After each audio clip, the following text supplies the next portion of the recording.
Last weekend, we took the US men's national team to the semi-finals of a World Cup in Football Manager, and it just kind of got me thinking about Zealand, who is one of the best Football Manager streamers out there, what his thoughts are on the US men's national team, and what he would do if he was managing the team in opposition to GREGG Berhalter, and how we're going to approach the World Cup.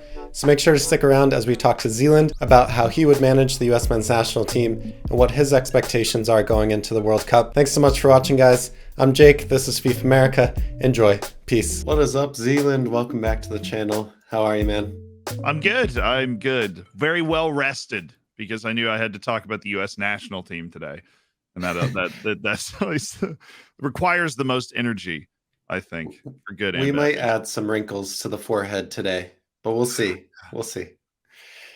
So a lot of has happened since you were last on the channel with the U.S. team, but the biggest thing is that the U.S. is qualified for the World Cup, and it's not a given. As we know, in 2018, the U.S. missed the World Cup, and for me, that was one of the worst feelings that I've felt in my life. So no matter how we did it, I think it has to be said, we're happy that we're back, but we came in third in the qualification. So what was your reaction to the end of the qualifying campaign?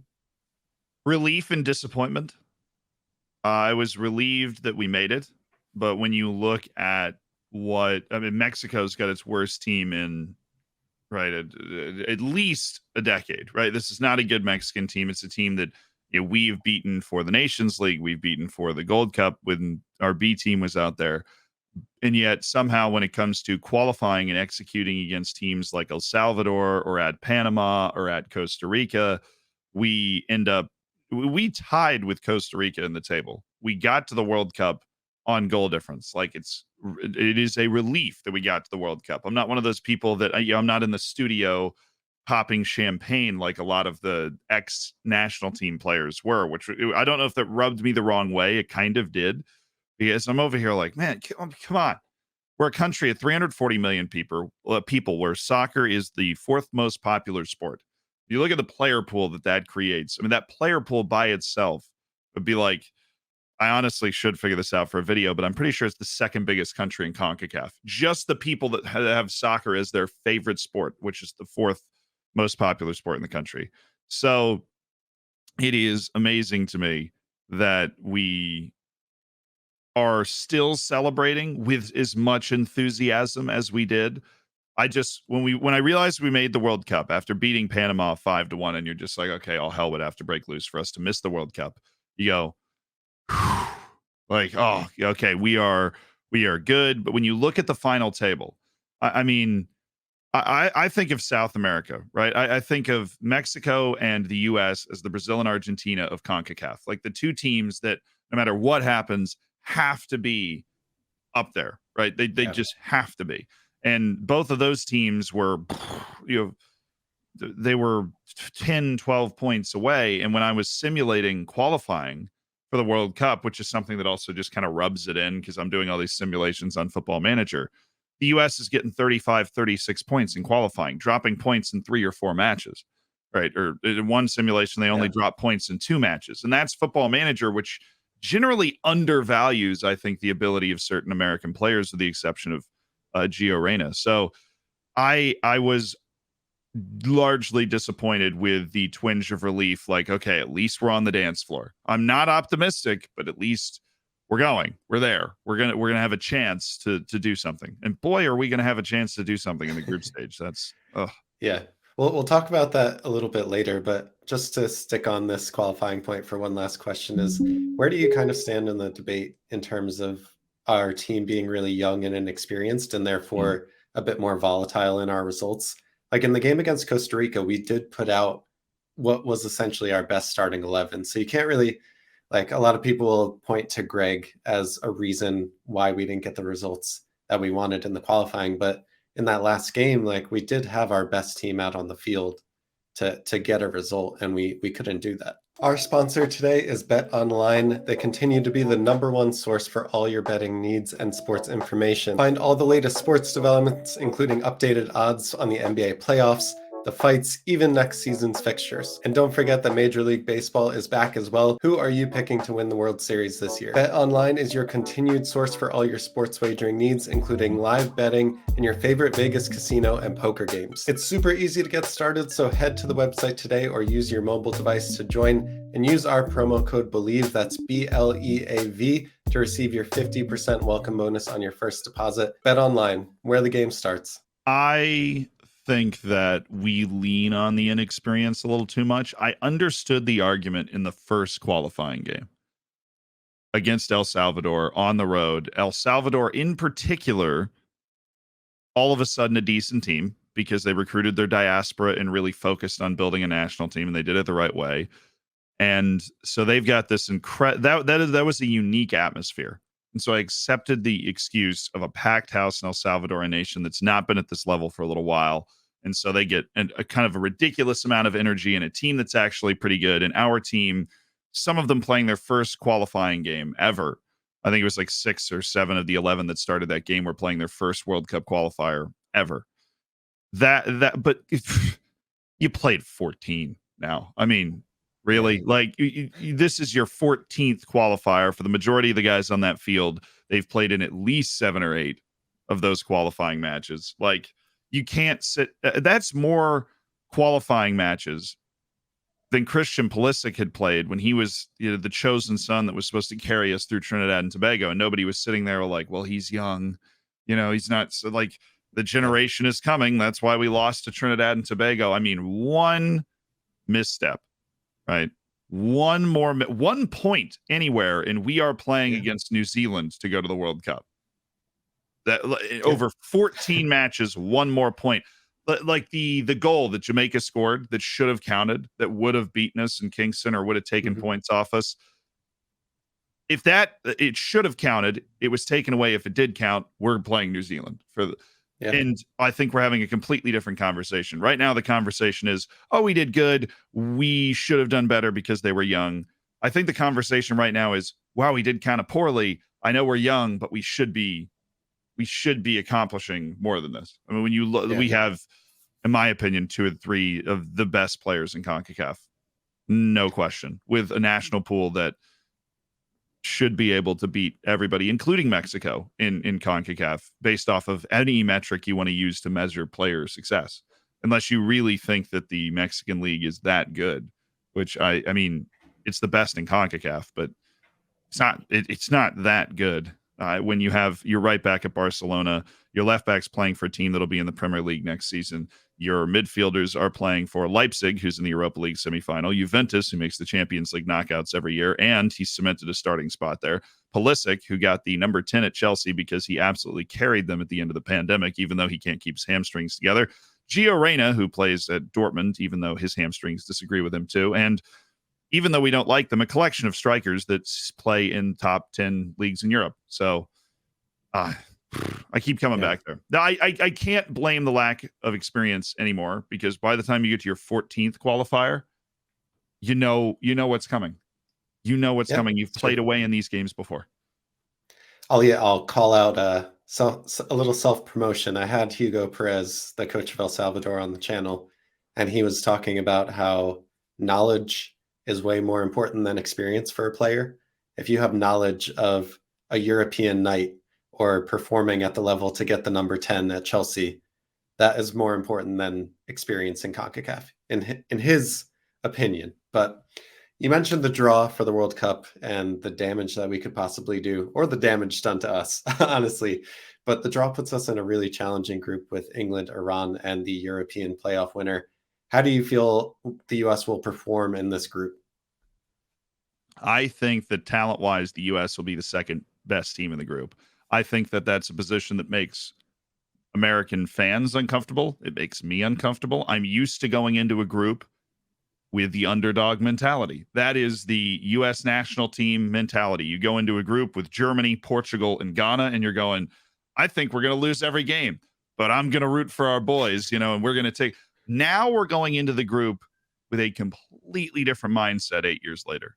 We're going in with, well, we're better than Iran, and we've got more talent than Scotland, and or Wales, even though both of those teams have proven they can compete with and beat anyone in the world. That's not what I'm saying. And honestly, I love the story of both those teams, and I'm super sad that US success will likely mean they don't get to the knockouts. And this is assuming that Ukraine isn't going to be able to play the game in June. I hope they are. I think it'd be an incredible story, but then that's another, it's like is a fan of the US national team. That's a complicated situation because you're like, you want Ukraine to do well, but at the same time, you're like, dang it, like I want the US to be able to do something.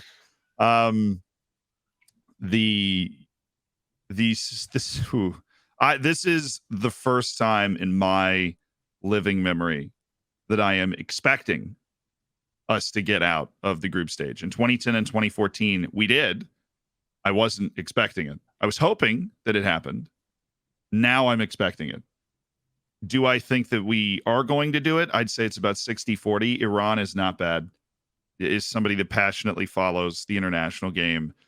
Iran is similar to Mexico in a lot of ways, that it is a country with a population that is much higher than most people think. These are always the metrics I'm paying attention to. And they have one league. They play one sport at a high level. And that's it. This is Team Melli is it. It's the team. That is Iran's national sporting presence right there, with the exception of their Olympic wrestlers. But that's not soaking up a large part of their sporting emphasis. And we saw it against Spain and Portugal in a group that was supposed to be an absolute pushover. Iran took, I think it was Spain, took them all the way to, and we are not Spain. So it's going to be a contest, and we're going to be playing against teams that play, I think, like old school US teams. Scotland and Wales play like old school US teams. They beat you up. They pack it in, and they've got one or two dudes that can really do something, and a bunch of role players. And I have no idea how we're going to handle that. I was more optimistic about us going to the World Cup than us qualifying out of CONCACAF, though, because Berhalter plays like we're the worst team. He sets the team up like we are the worst team. And so that can work at the World Cup when we're playing England, because the whole freaking team is used to playing like, 45 guys behind the ball, and let's just knock it around, and let's like defensive midfielders all over the place, which that could work against England. Honest to goodness, I think we could beat England and lose to like Iran. I think that's more possible, more possible than anyone would like to believe, because England also kind of plays that way, which means we're going to be packing it in. And if we can just hit Weston McKennie on a set piece, England, I don't think, is going to be able to blow us away. Because one thing that England's got on a lot of teams that they're not going to have on us is that they're bigger and stronger and more athletic. We are big, strong, and very athletic. And so we'll just throw Daryl Dike at them. We've got Miles Robinson and Walker Zimmerman, who are just going to be draped on Harry Kane. I think we could beat England. I really do. And I think we could go and lose to Iran, and then stuff just gets weird in the group when that happens. And so you're thinking, like, if England sets up with Declan Rice and Calvin Phillips as two center defensive mids, like the US could take advantage of that a little bit. I think that in a lot of ways we can mirror that. I mean, okay, they do that, and then we just drop Weston McKennie and Tyler Adams. And you're just like, okay, now we're sitting here with two guys that are primarily at least box-to-box midfielders, defensive midfielders. And it's just going to come down to which person can make a play. And I think we're very good at set pieces.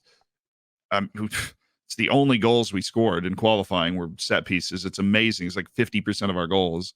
And we didn't score nearly as much. We didn't score many. No.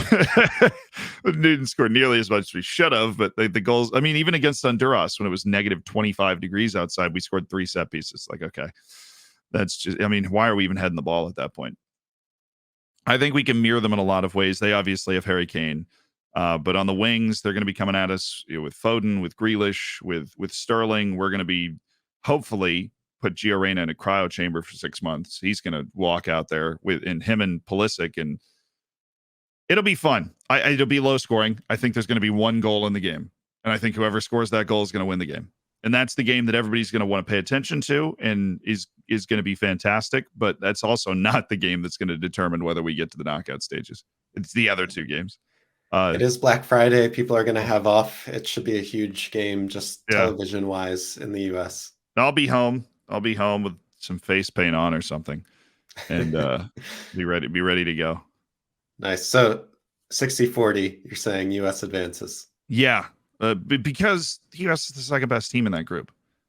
Player for player, line for line. I think the most dangerous team that could come out of those three is Ukraine.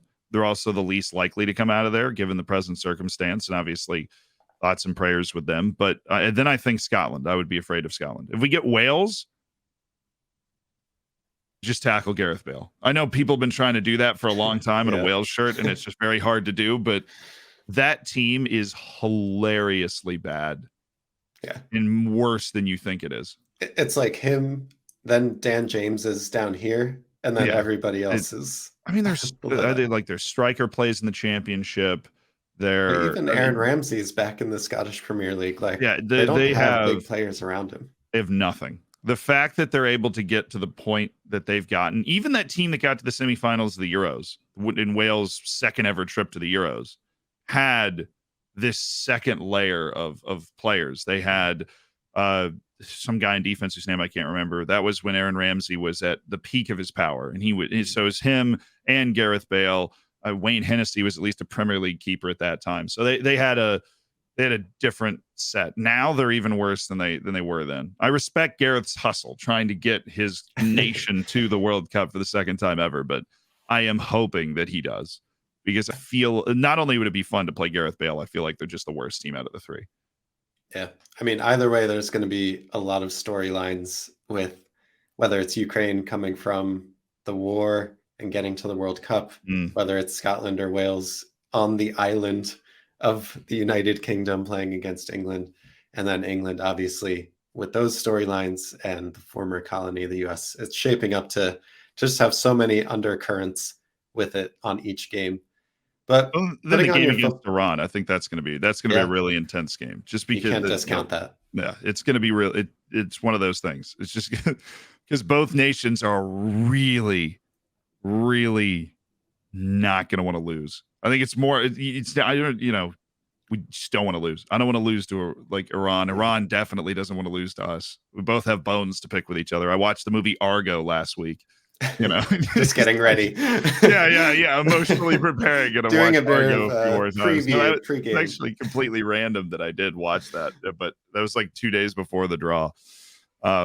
So yeah, no, I'll watch that the day before the match. So I make sure that is the last match in the group as well for both teams. So I mean, at that point, we're going to kind of know what we need from that game to advance. But putting on your football manager hat for a second, a lot of the best U.S. players play in the same position. So you have Timothy Weah, you have Brenden Aaronson, Gio Reyna, Christian Pulisic. They're all kind of pseudo wingers that can come inside and maybe play the 10.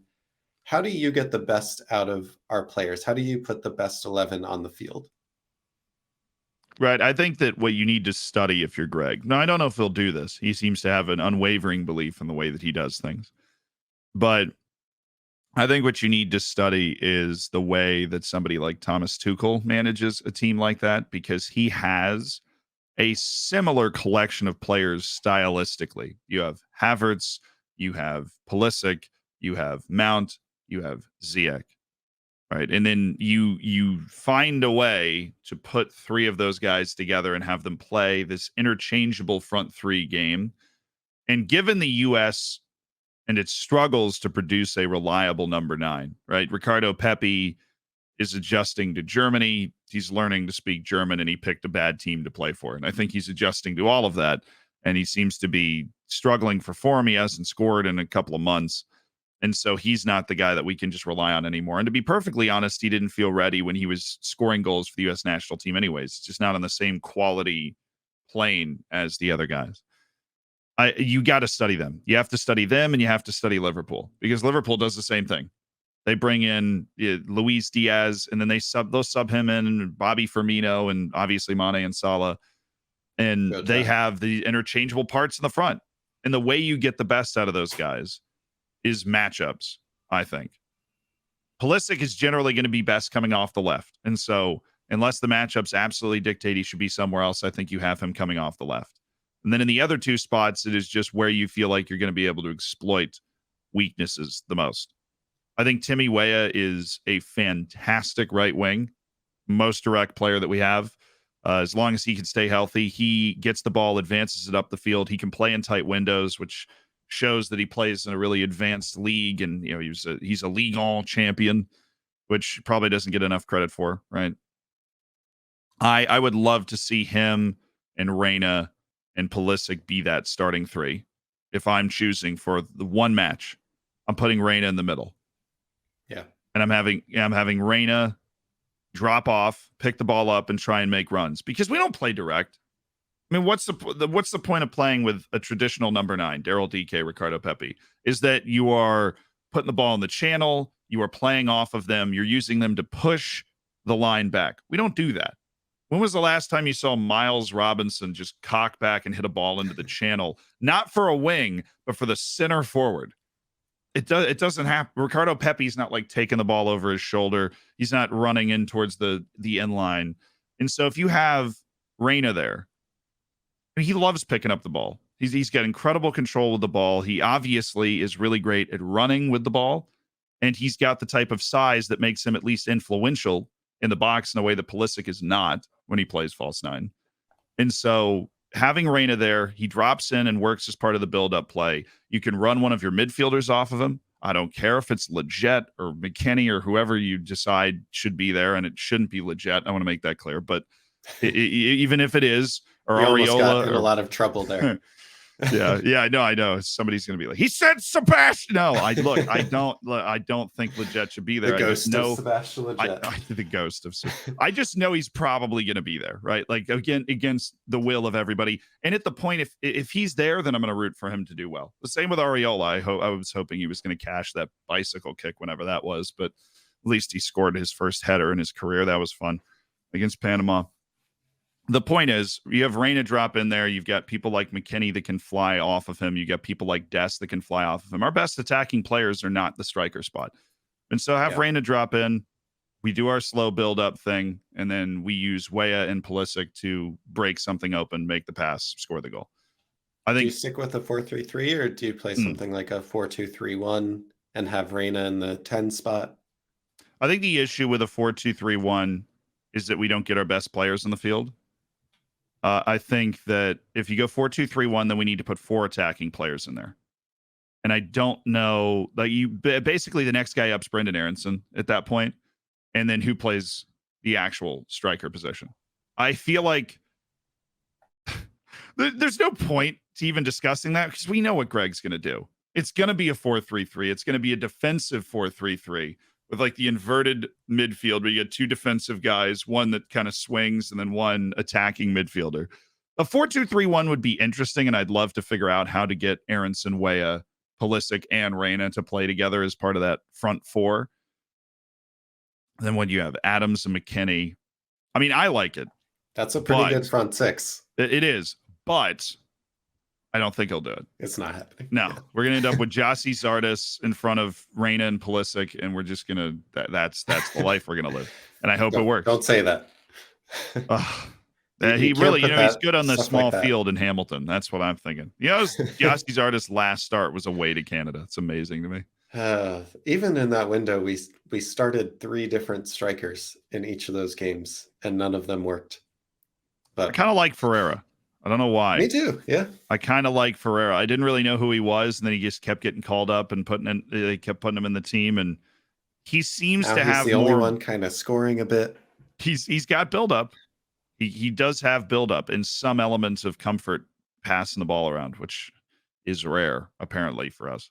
So what, in your opinion, then, is the biggest issue to solve before the World Cup starts?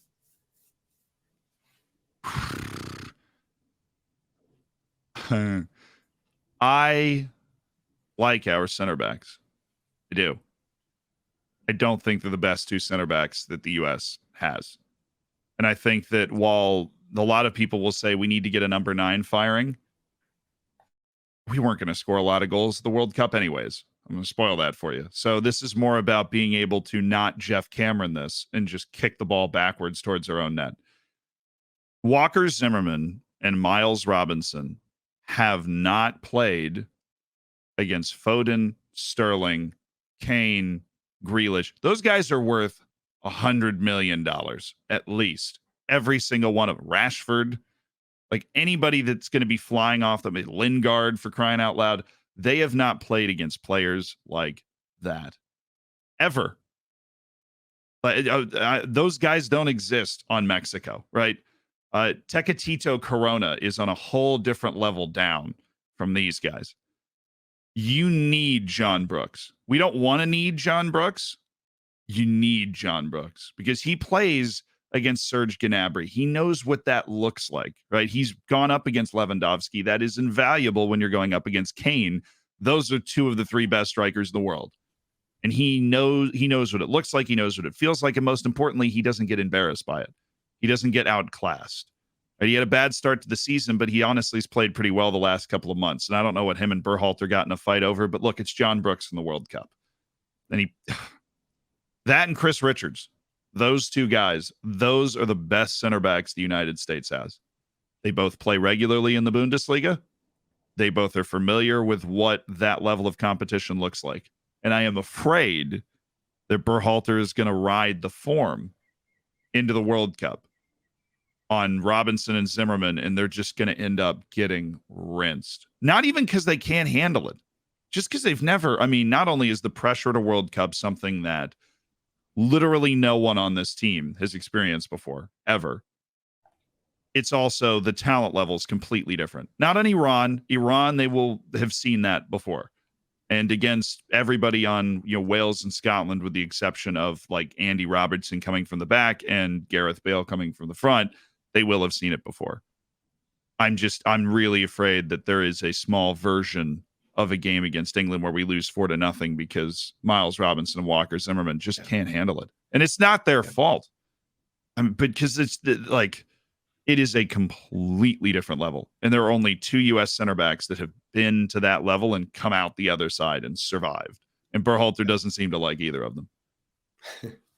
So this next question, you kind of like set yourself up for this perfectly, but if you could add any 2 players in the world to this team to make the U.S. team a contender at the World Cup, who would they be and who are they replacing? Right. So the first player that I'm adding to make the U.S. capable of winning the World Cup is Karim Benzema. The U.S. with a prolific number 9 would be a completely different national team and would legitimately be a top 12 national team in the world. We wouldn't have just fluked our way to it. I think we're 15th now after the loss to Costa Rica, but we were as high as 10. So we certainly didn't deserve to be up there, but God bless the FIFA rankings, I think. If I add Karim Benzema, and then the other position I'm going to add is definitely a center back. And if I'm going to go for who I think is the best center back in the world, then I'm going to take Van Dijk. If we had Karim Benzema and Virgil van Dijk, I think people would look at us as a team that legitimately had a chance to win the World Cup. I think that team with those 2 players would be better than the Croatia team that made the final. And you would look at it, be like, well, the United States really is a dark horse here. Like, has an absolute chance to win the World Cup. Those are the 2 things we're missing. And honestly, I am shocked that the United States, given the way that we play the game with athleticism and toughness, hasn't produced a world-class center back yet. It feels like the type of position we should be able to produce. You don't need the skill. You just have to be a beast, as we use in American parlance. And we haven't produced that like beastly center back yet. It's kind of amazing to me. It's got to be on the way. There's got to be some guy coming in the future, but I haven't done it yet.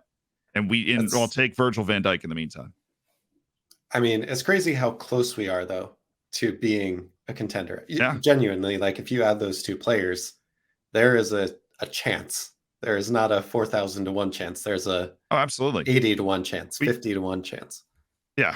All you need is the best center back in the world and arguably the best striker in the world. And then we're good. No problem. Yeah, no problem at all. But it is cool. And I think that people people that aren't from the United States don't realize how unique it is.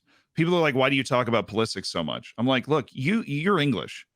You've got a whole league of players playing in the best teams in the world, in the biggest matches in the world. We have like a guy, right? Like, and now we have like 10. And so it's you have those Twitter accounts that like track what happens for the U.S. national team and European play. That's always like, look, we follow Pulisic and Reina and Dest kind of to a lesser extent, and McKennie to a lesser extent, because the Serie A doesn't get as much coverage in the U.S. We follow them religiously because that's it. That is the guy, right? This is the first time I am watching somebody play at that. This is the first time I'm turning on the Premier League and going, that's my boy, right? I'm not a Chelsea fan. I'm almost becoming a Chelsea fan on accident because I tend to watch like all of their games. I'm watching Pulisic play in these games.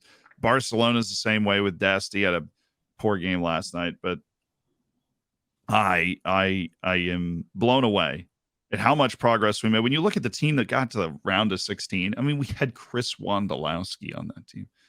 Look at the roster of the team that made the knockouts in 2014 and where they played and what they were valued at by, I don't know if Transfermarkt existed 8 years ago, but that's always a fantastic metric to determine how people view players. And we started Kyle Beckerman, with the guy with the dreads from Colorado, started a game at the World Cup for the United States. Julian Green, who had not played a senior game with Bayern Munich, was on that team. He was just in Bayern 2, and he ended up in the 3rd division the next season in Germany. He scored a goal. I mean, it's like a completely different era, and we've come out of that, and it's like, well, why is the U.S. is getting all loud and all excited about this guy? That's why, is because we were punching above our weight for a long time. For years, yeah. With toughness and pride and just that kind of like rah, sort of spirit that we'd have with Clint Dempsey and that sort of thing. We were punching above our weight, and now we're punching below it. And it's a big adjustment for the fan base. I think it's a big adjustment for the people that were celebrating just making the World Cup. Like, no, we've got to do it in style. We are now Brazil, right, in our own minds. We're not actually, and I know that. I'm just saying, Brazil, if they win and they win ugly, they're upset. And we made it to the World Cup ugly. And I'm upset. We know we should be better than that. Costa Rica is not good. They're not as good as they were the last couple of cycles. They're just not. I know, because I look at the team and where they play, and they've got dudes all over the place from that Costa Rican league, which is not good. So not only did we lose to that Costa Rica team that we played rested like 8 of their starters. Yes. And basically played a U23 team. We played the all-star team of the Costa Rican league and lost. And I think that's why, the celebration was a bit muted on the field. And it's so funny because like Kobe Jones was like expecting this explosive celebration after the loss to Costa Rica. And he's like, well, they're not really celebrating yet. I think they're just in shock of what they've just done. And I'm like, no, Kobe, they're from my generation, right? They're from my generation where they realize that we should be better than this. Like we absolutely should be better than this. And they didn't want to lose that game. That was just a funny moment with Kobe. And it's nothing against Kobe Jones, because he's from the generation where, like, when he was growing up, the U.S. wasn't making the World Cup, right? It's progress. Yeah. It's much easier to be an underdog that is performing above your expectations. And that's essentially what us as fans have experienced, barring the 2018 disaster. That's essentially what we've been doing for the last decade or so. But Zealand, my friend, thank you so much for joining us. I just want to call out that you have finally won the Austrian League with the Dorfers. Just tell everyone that's listening, that's watching, what's happening on your channel, where they can find you, and what's coming up next. You're right. I manage a team in Austria called Floridsdorfer. We finally beat Salzburg. Rest in peace, Brenden Aaronson. And a huge achievement. We're in the Champions League group stage for the first time. It was our first league title in 109 years as a club. They won one in 1918, which I don't know why they were playing at the end of World War I, but I guess they were. And Austria, the last gasp of the Austro-Hungarian Empire, we were winning our first league title in Austria. We finally won our second. So that's cool. I'm on Twitch, Twitch name Zealand, and YouTube as well. Zealand, do some World Cup qualifying recaps if you want to realize or figure out how teams like Iran made it to the World Cup, or how Scotland and Wales ended up where they are. Those videos are a great place to start. Awesome. Thanks so much for joining us, and we'll see you next time.